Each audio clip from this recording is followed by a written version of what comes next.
नमस्कार, मैं हूं आंचल सिंह और आप देख रहे हैं अपना पसंदीदा चैनल पीआर इंडिया न्यूज। तो आइए देखते हैं आजमगढ़ की कुछ खास खबरें। जिला विधिक सेवा प्राधिकरण के अध्यक्ष और जनपद न्यायाधीश माननीय दिनेश चंद की विशेष पहल पर आजमगढ़ मंडल कारागार में विधिक साक्षरता शिविर लगाया गया। आजादी के अमृत महोत्सव अभियान के तहत लगे इस विशेष कैंप में सचिव सुश्री अनीता ने बंदियों को उनके विधिक अधिकारों के बारे में विस्तार से जानकारी दी। उन्हें बताया गया कि संविधान के अनुच्छेद 12, 21, 29 और 39A के तहत आपको कई अधिकार मिले हैं। इसमें स्वास्थ्य और विधिक सेवा भी शामिल है। उन्होंने बंदियों की समस्याओं को सुना और उन्हें दूर करने के लिए जिला जेल प्रशासन और मंडल जेल प्रशासन के अफसरों को निर्देशित किया। इस अवसर पर सचिव सुश्री अनीता ने कहा कि जो बंदी बेहद गरीब हैं, वे विधिक सहायता प्राप्त कर सकते हैं। इसकी व्यवस्था जिला विधिक सेवा प्राधिकरण करता है। यह सहायता पूरी तरह निःशुल्क होगी। उन्होंने अभी कहा कि कोविड गाइडलाइन का पालन करते हुए बंदियों को सारी सुविधाएं मुहैया कराई जाएं। इस अवसर पर वरिष्ठ जेल अधीक्षक विनोद सोनी, डिप्टी जेलर श्रीधर यादव, महिला डिप्टी जेलर नीलम, कार्यालय जिला विधिक सेवा प्राधिकरण के लिपिक पुनीत बाबू और जेल के अन्य कर्मचारीगण मौजूद रहे। विक्रांत राव की report, PR India news. Gambhirpur क्षेत्र के कनौली बाजार स्थित बाबा विश्वनाथ का मंदिर क्षेत्र में काफी प्रसिद्ध है। यहाँ प्रतिदिन श्रद्धालु दर्शन पूजन करते हैं। मान्यता है यहाँ दर्शन पूजन करने से सभी मनोकामना पूरी होती है। आजकल इस मंदिर पर श्रद्धालुओं की बड़ी भीड़ लग रही है। त्योहारों का सीजन शुरू हो गया है। बाबा विश्वनाथ का दर्शन पूजन करने वाले दूर दूर से लोग आ रहे हैं। अजय कुमार की रिपोर्ट, पीआर इंडिया न्यूज।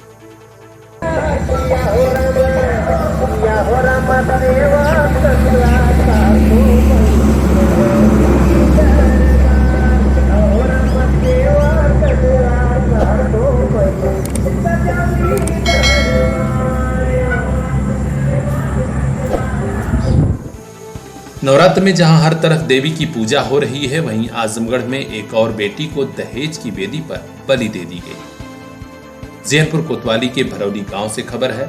पता चला है कि यहां विवाहिता की संदिग्ध हालत में मौत हो गई है और मायके वालों ने आरोप लगाया है कि दहेज के लिए ससुराल के लोगों ने बिटिया की जान ली है। पता चला है मुबारकपुर थाना क्षेत्र के बरडीहा गड़ेरिया निवासी कैलेश चौहान की बेटी 23 वर्षीय सिताबी चौहान की शादी महज 1.5 साल पहले ही जियनपुर कोतवाली के भरौली गांव में हुई थी। आरोप लगा है कि शादी के बाद से ही दहेज के लिए प्रताड़ित किया जा रहा था और अब उसकी मौत हो गई। उसका शव फांसी के फंदे से लटकता हुआ मिला है। पुलिस मौके पर पहुंच गई और जांच शुरू की है। भरौली गांव में हमारे ग्राम सभा की लड़की की शादी की गई थी। रात में फ़ोन आता है लड़की के पिताजी के यहाँ कि आपकी लड़की फांसी लगा के मर गई है, आपकी लड़की फांसी लगा के मर गई है। इसके बाद हम लोग आए और मौके पर आने के बाद हम लोग कहे कि जब तक हम लोग नहीं आते हैं लाश को इधर उधर न किया जाए। जिस अवस्था में यथावत स्थिति में लाश को रखा जाए। हम लोग आएंगे, इसके बाद कोई आगे कार्यक्रम होगा। हम लोग आ रहे हैं, रास्ते में पता चलता है कि पुलिस द्वारा लाश को कोतवाली जियनपुर लाया गया है। यहाँ आए और सुबह में एसआई साहब आए। पता ये चला है कि लड़का जो था, लड़की का पति, वो लड़की को पहले से प्रताड़ित करता था। दारू साहब पी करके आकर मारता था और लड़के का डिमांड था। शादी के पहले उसका कोई डिमांड नहीं था। शादी के बाद उसका डिमांड था, लड़की को दबाव डालता था 2 लाख रुपए और अपाची गाड़ी का, कि परिवार से अपने माँ बाप से मांग करके लाओ, अगर नहीं लाती हो तुमको जिंदा नहीं छोड़ा जाएगा। किस गांव में शादी हुई थी? भरौली गांव सभा में। अच्छा, क्या आरोप है आपका? आरोप ये है कि लड़का 2 लाख रुपया और अपाची गाड़ी के दहेज के कारण लड़की को मौत घाट उतार दिया। आजमगढ़ में बाढ़ के रूप में प्राकृतिक आपदा आई तो कुछ हाथ मदद के लिए आगे भी बढ़े। आप देख सकते हैं आजमगढ़ में पुराने मंडल कारागार के सामने स्थित इस कुष्ठ बस्ती में गरीब परिवारों को भोजन बांटा जा रहा है। यह सार्थक पहल की अघोराचार्य बाबा कीनाराम अघोर सेवा संस्थान क्रीकुंड वाराणसी की तरफ से। संस्थान के पीठाधीश्वर बाबा सिद्धार्थ गौतम जी ने कहा था, लिहाजा आजमगढ़ की पूरी मंडली निकल पड़ी गरीबों की मदद के लिए। बाकायदे भोजन तैयार किया गया और गरीब परिवारों को खाने पीने के सामान बांटे गए। इसमें आजमगढ़ सदर शाखा के गजराज प्रसाद, प्रतिमा देवी, आशीष कुमार, संतोष तिवारी, अनुज कुमार, दिव्यांशु कुमार और लकी ने विशेष रूप से सहयोग किया। गरीब परिवारों के चेहरे भी मदद के बाद खिल गए और उन्हें भी कई दिनों बाद मदद मिली तो राहत मिली। विक्रांत राव की रिपोर्ट, PR इंडिया न्यूज। सड़क टूटकर तालाब बन गई है और यहां से गुजरने वाले घायल होकर अस्पताल पहुंच रहे हैं। उसके बावजूद न तो प्रधान को चिंता है, न ही प्रधानमंत्री को। पैसा आ रहा है, विकास हो रहा है, लेकिन कागजों पर। यह दृश्य जो आप देख रहे हैं, यह आजमगढ़ जहानागंज ब्लॉक के बढ़लगंज बरही ग्राम सभा से होकर गुजरने वाली सड़क का है। हैरत तो यह कि यह सड़क आजमगढ़ मऊ जनपद को जोड़ती है और PGI चक्रपानपुर तक जाती है। यानी इस रास्ते से वे लोग गुजरते हैं जिनकी हालत सीरियस होती है और जिन्हें PGI पहुंचना होता है। इस तालाब जैसी सड़क से होकर गुजरने वालों का क्या हाल होता होगा, आप भी सोच सकते हैं। कभी कभी तो देखने वाले भी दंग रह जाते हैं जब एम्बुलेंस सायरन बजाते हुए गुजरता है और तालाब जैसी सड़क पर हिचकोले खाता है। कई बार तो मरीजों की मौत तक हो जाती है। इस समस्या पर कोई कुछ कर नहीं रहा है, केवल कागजी कोरम पूरा हो रहा है। हालत और खराब हो गई जब बढ़लगंज के प्रधान ने यहीं सड़क के किनारे पोखरा खुदवा दिया। वहां लगी एक पुलिया बंद हो गई, जिससे पानी और लग रहा है। बारिश के इस मौसम में गांव वालों की सेहत भी खराब हो रही है, क्योंकि यहाँ न तो कभी साफ सफाई होती है, न ही सफाई कर्मी आते हैं। गांव के लोगों ने जिलाधिकारी राजेश कुमार का ध्यान आकृष्ट कराया है और कहा है कि जल्द से जल्द यह सड़क सही कराई जाए, जिससे मरीजों के साथ ही राहगीरों को परेशानी न हो। दीपक भारती की रिपोर्ट, PR इंडिया न्यूज। किसी ने क्या खूब कहा है कि सफल होने के 3 नियम: खुद से वादा, मेहनत ज्यादा और मजबूत इरादा। कुछ इसी अंदाज में सफल होकर दिखा दिया आजमगढ़ DAV PG कॉलेज की प्राचार्य डॉक्टर सुचिता श्रीवास्तव ने। उत्तर प्रदेश उच्च शिक्षा सेवा चयन आयोग प्रयागराज द्वारा घोषित प्राचार्य भर्ती परीक्षा 49 में उनका सिलेक्शन हो गया है। यह खुशी की खबर मिलते ही पूरा DAV कॉलेज परिवार खुद को गौरवान्वित महसूस कर रहा है, क्योंकि पूरे आजमगढ़ से डॉक्टर सुचिता एकमात्र महिला कैंडिडेट हैं जिनका चयन आयोग की इस बेहद कठिन भर्ती परीक्षा में सफल होने पर हुआ। आज कॉलेज कैंपस में बड़ी संख्या में लोगों ने उन्हें बधाई दी। बधाई देने वालों में मुख्य रूप से शिक्षक संघ के संयुक्त मंत्री doctor Dinesh Kumar Singh, NCC officer doctor Pankaj Singh, DAV college शिक्षक संघ के महामंत्री doctor Arun Kumar Singh, doctor Prakash Chandra Srivastava, doctor Shilpa Tripathi, शोभित श्रीवास्तव, आशुतोष श्रीवास्तव शामिल रहे। यह संयोग ही रहा कि आजकल महाविद्यालय में NCC का विशेष कैंप चल रहा है। इस खुशी के मौके पर 99 यूपी बटालियन NCC के कमांडिंग अफसर कर्नल TV स्वामी, सूबेदार मेजर शीतला प्रसाद तिवारी भी पहुंचे थे और उन्होंने भी अपनी ओर से प्राचार्य को बधाई दी। इस बारे में PR इंडिया न्यूज से हुई बातचीत में प्राचार्य डॉक्टर सुचिता श्रीवास्तव ने कहा कि वर्ष 2014 से प्रिंसिपल का दायित्व देख रही हूँ। तमाम उतार चढ़ाव के बावजूद मेरी सदैव इच्छा यही रही कि कॉलेज छात्रों और शिक्षकों के हित में सदैव काम करूं।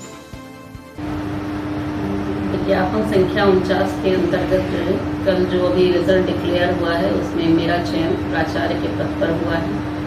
मैं विगत 2014 से प्राचार्य के पद का दायित्व महाविद्यालय में निर्वहन कर रही हूँ और मेरी हमेशा से प्रायोरिटीज रही हैं कि जो भी कार्य हो छात्र हित में हो, शिक्षकों के हित में हो और आगे भी मेरा यह प्रयास सदैव जारी रहेगा।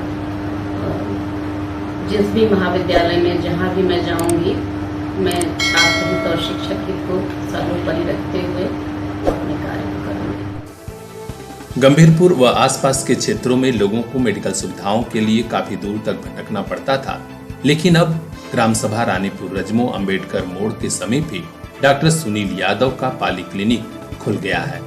श्री परमहंस पाली क्लिनिक खुल जाने से यहाँ के लोगों को कई सुविधा मिल गई। यहाँ पर दवा इलाज मिल सकेगा। इस उद्घाटन समारोह में बड़ी संख्या में लोग शामिल हुए। इसमें डॉक्टर सुनील यादव ने कहा कि अब स्थानीय लोगों को यहाँ पर सभी मेडिकल सुविधाएं मिल जाएंगी। उन्होंने बताया कि बच्चों का इलाज, गठिया एवं जोड़ों में लीवर की समस्या, हृदय रोग समेत कई बीमारियों का इलाज यहाँ पर होता है। उद्घाटन समारोह में पूर्व महाप्रधान रामनयन यादव, हिरावन यादव, ग्राम वजीरपुर प्रधान लालधर यादव, ग्राम सिंगड़ा आनंद यादव समेत बड़ी संख्या में लोग मौजूद रहे। मुबारकपुर के बाद अब सगड़ी तहसील के हरैया ब्लॉक स्थित मऊ कुतुबपुर गांव में डायरिया का प्रकोप फैल गया है। एक ही परिवार में कई लोग बीमार हैं और एक की मौत भी हो चुकी है। आज सुबह ही मौत हुई मऊ कुतुबपुर गांव में, जिससे पूरे गांव में शोक का माहौल है। हैरत तो यह कि सरकारी अस्पताल पर दवा इलाज की सुविधा नहीं है, जिससे लोग प्राइवेट अस्पताल में इलाज करा रहे हैं। प्राइवेट अस्पताल में भर्ती 12 वर्षीय शिवांगी की मौत हो गई है, जबकि उसी के घर में मां गुड्डी के अलावा सत्यम, नेहा, शिवा, महिमा की हालत अभी भी गंभीर है। इसकी जानकारी होने के बाद कांग्रेस पार्टी हरैया ब्लॉक के उपाध्यक्ष नवनीत राय ने कई पदाधिकारियों को वहां पर भेजा। पदाधिकारियों ने जाकर गांव वालों से उनकी परेशानी पूछी। सगड़ी प्रभारी अजीत राय, ब्लॉक अध्यक्ष अरविंद जायसवाल सहित कई कांग्रेसी नेता पहुंचे और उन्होंने कहा कि लोग परेशान हैं, जबकि स्थानीय अस्पताल पर दवा इलाज की कोई सुविधा नहीं है। उन्होंने जिला प्रशासन से मांग की है कि तत्काल डायरिया के मरीजों का इलाज कराया जाए और क्षेत्र में स्वच्छता और पानी की सफाई के लिए इंतजाम हो। क्षेत्र भ्रमण के दौरान सूचना मिली कि यहाँ पे डायरिया का प्रकोप है और स्वास्थ्य विभाग का कोई इधर ध्यान नहीं जा रहा है और मैं इस पीड़ित परिवार के पास आया और यहाँ देखा हालत। अभी हमारे सामने एक छोटे बच्चे को हॉस्पिटलाइज करने के लिए भिजवाया। लगभग 8 लोग बीमार हैं और पूरे गांव में लगभग हर परिवार से 1-2 लोग पीड़ित हैं और ये शासन की उदासीनता कहिए कि ये बाढ़ग्रस्त क्षेत्र है और यहाँ की मशीनें जो कि छोटी मशीनें हैं और पेयजल तो बहुत गंभीर समस्या है, क्योंकि ये 20 से 30 फुट की वाटर सप्लाई पे हैं और सारी मशीनें प्रदूषित पानी दे रही हैं और लोग यहाँ पीकर बीमार पड़ रहे हैं। और चूँकि यहाँ पे बगल में CSC हॉस्पिटल भी है हरैया, लेकिन मैं आपके माध्यम से शासन को अवगत कराना चाहूँगा कि यहाँ के हॉस्पिटल के जो लोग भी हैं, स्टाफ हैं, उनका काफ़ी उदासीन रवैया है इस क्षेत्र और इस गांव के प्रति। कहानी ये है कि हमारे गांव में जो डायरिया से सब परेशान है। यहाँ एक हमारे घर के बगल में जो है कि उसके घर के जो है करीब 8 लोगों का जो है तबीयत ख़राब है। एक की तो मृत्यु भी हो गई है और बाकी भी कुछ लोगों की जो है तबीयत सही नहीं चल रही है। इलाज चल रहा है। हाँ, इलाज चल रहा है। इलाज। कौन से लोग यहाँ पे आप पीड़ित से मुलाकात करने कौन लोग आए थे? कांग्रेस की। अच्छा, क्या बोले हैं वो लोग यही सहायता के लिए बोले हैं कि सहायता भी आप लोगों को मिलेगी। अच्छा, डॉक्टर इलाज कर रहे हैं? हाँ, डॉक्टर तो कर ही रहे हैं, लेकिन प्राइवेट से ही हो रहा है। सरकारी में गए तो सरकारी वाले लोग क्या बोले? सरकारी लोग तो आ ही नहीं रहे, तो उनको कम बताएं। अच्छा, यहाँ पे कोई नहीं आ रहा है डॉक्टर। क्या चाहते हैं आप? चाहते हैं क्या, यहाँ पे आके जो है कि जांच करें और जो है जो पीड़ित हैं उन लोगों को जो है कुछ सहयोग मिले।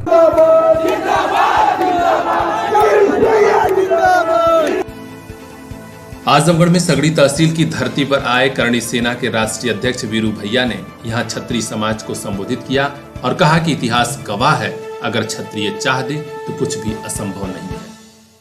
उन्होंने सबसे पहले श्री रामचंद्र जी, माता जानकी और लक्ष्मण जी के अलावा महाराणा प्रताप के चित्र पर माल्यार्पण अर्पित करते हुए कार्यक्रम का शुभारंभ किया।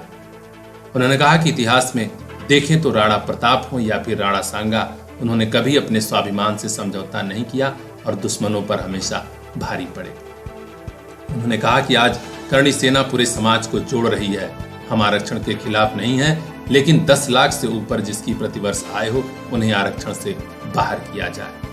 उन्होंने कहा कि हम समाज में यह संदेश देना चाहते हैं कि स्वाभिमान सबका एक जैसा होता है, जिसके भी सम्मान की रक्षा की बारी आई क्षत्रिय जाग उठेगा। देखिए, करणी सेना का उद्देश्य है देश में कोई भी आताताई या कोई भी दिक्कत, कोई समस्या है, क्षत्रिय का मतलब होता है 36 कौम की रक्षा करना। हिंदुस्तान में 6742 जातियां हैं, सब हमारी अपनी हैं। क्षत्रिय कभी जातिवादी हो ही नहीं सकता। अगर जो क्षत्रिय जातिवादी है, कभी क्षत्रिय नहीं हो सकता।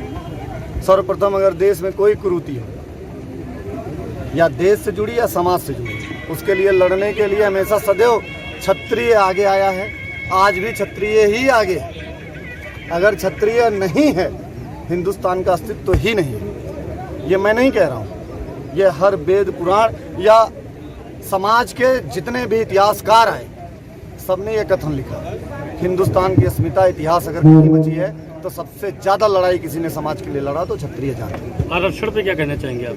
देखिए, आरक्षण तो आर्थिक आधार पर सबको देना चाहिए। ऐसा तो है नहीं कि क्षत्रियों में कोई गरीब नहीं है, ब्राह्मणों में कोई गरीब नहीं। आरक्षण हो, इन्हें जिनको नहीं मिला है उनको दे दो। अब आरक्षण, जो 10 लाख के ऊपर इनकम वाले हैं उनको क्या जरूरत है आरक्षण की? रामविलास पासवान जी के घर को क्या आरक्षण की जरूरत है? मायावती जी के परिवार के आरक्षण क्या जरूरत है? या तथाकथित ओबीसी एससी के जितने लोग हैं वो लोग अपना आरक्षण उठा के अपने समाज के दबे कुचले लोगों को दे, कोई तकलीफ नहीं। लेकिन आरक्षण जातीय ना होके आर्थिक हो, ये उसके लिए मैं तत्पर हूँ, तैयार हूँ। मैं हमेशा डिबेट पे कहता हूँ। वर्तमान सरकार को आरक्षण के लिए क्या कहना चाहेंगे आप? देखिए, EWS जो 10% सवर्णों का आरक्षण है, वो उत्तर प्रदेश सरकार ने लागू कर दिया है।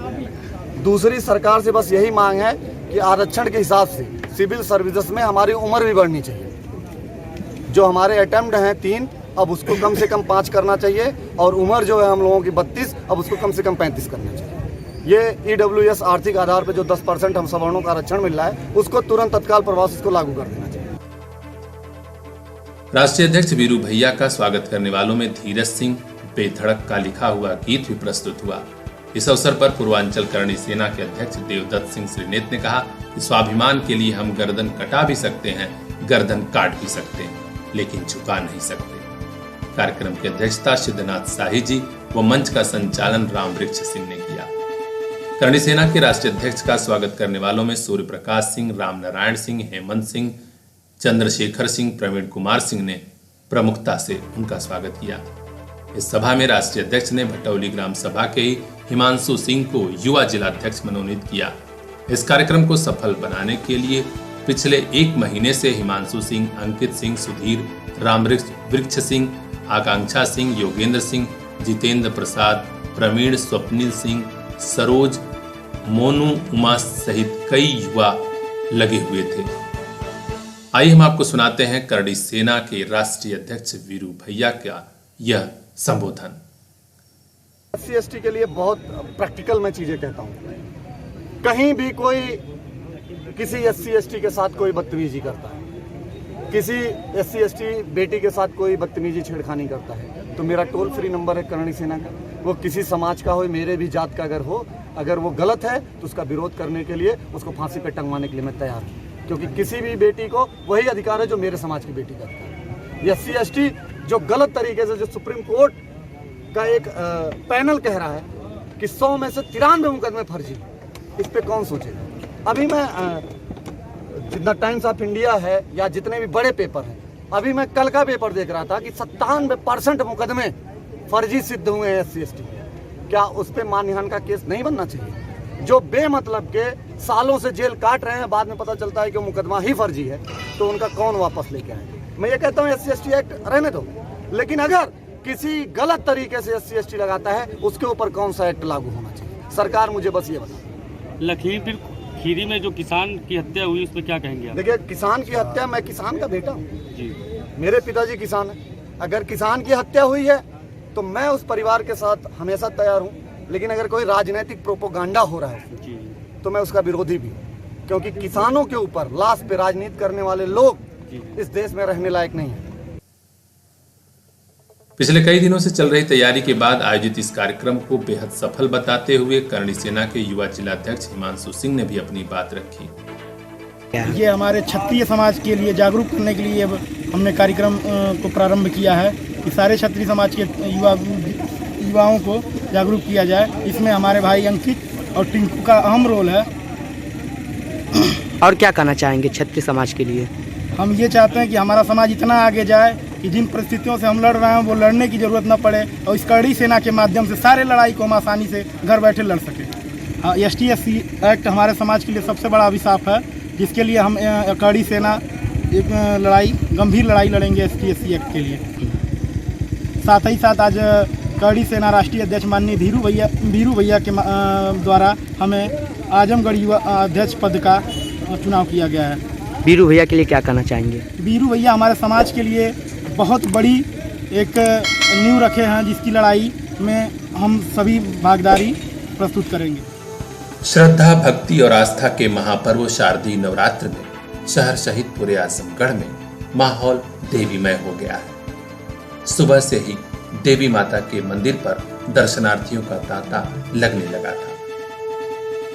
शहर के मुख्य चौक स्थित देवी जी मंदिर में श्रद्धालुओं ने बढ़ चढ़कर दर्शन पूजन किया और जय माता दी का नारा लगाया। इसके अलावा रैदोपुर दुर्गा मंदिर सहित सभी देवी मंदिरों पर श्रद्धालुओं ने दर्शन पूजन किया। मान्यता है कि शारदीय नवरात्र पर मां भगवती का दर्शन पूजन करने से सभी मनोरथ पूरे होते हैं।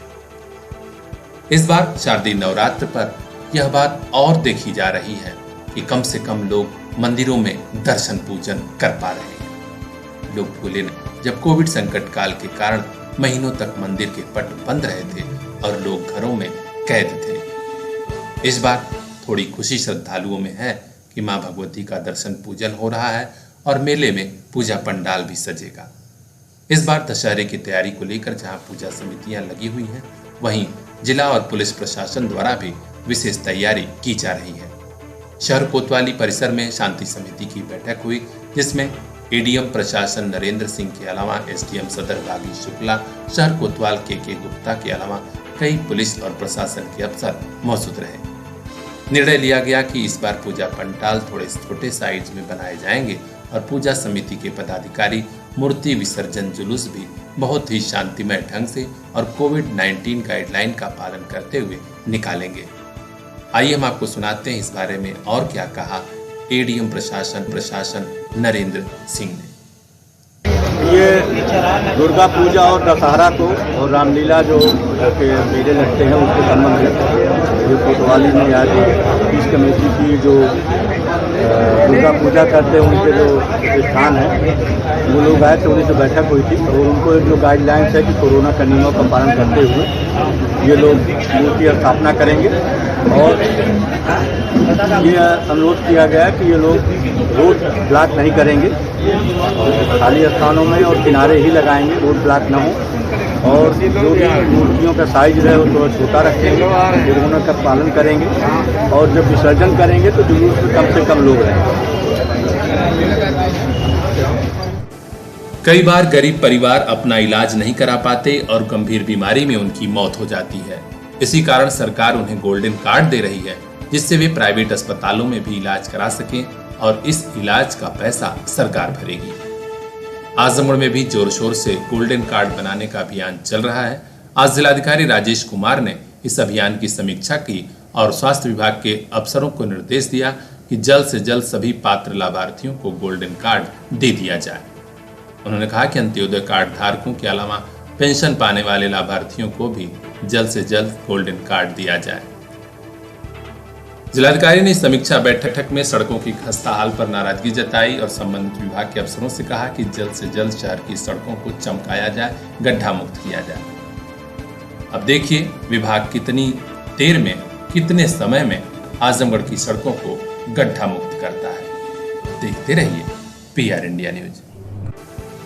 कुछ खबरें हमें हंसाती हैं, कुछ गुदगुदाती हैं, लेकिन कुछ खबरें हमें रुला देती हैं।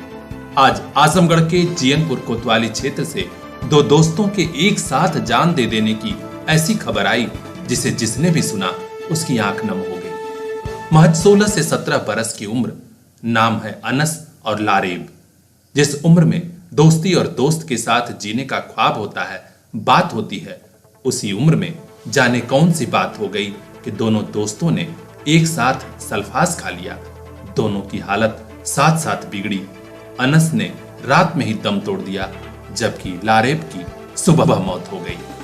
यह घटना हुई है जियनपुर कोतवाली क्षेत्र के धरौरा गांव में। अनस इसी गांव का रहने वाला था, जबकि लारेब बिलरियागंज थाने के रायपुर पट्टी टंडन राय गांव का निवासी था। लेकिन अनस के गांव स्थित अपने ननिहाल में ही उसी के साथ रह रहा था। दोनों अनजान शहीद इंटर कॉलेज में कक्षा 11वीं के छात्र भी थे।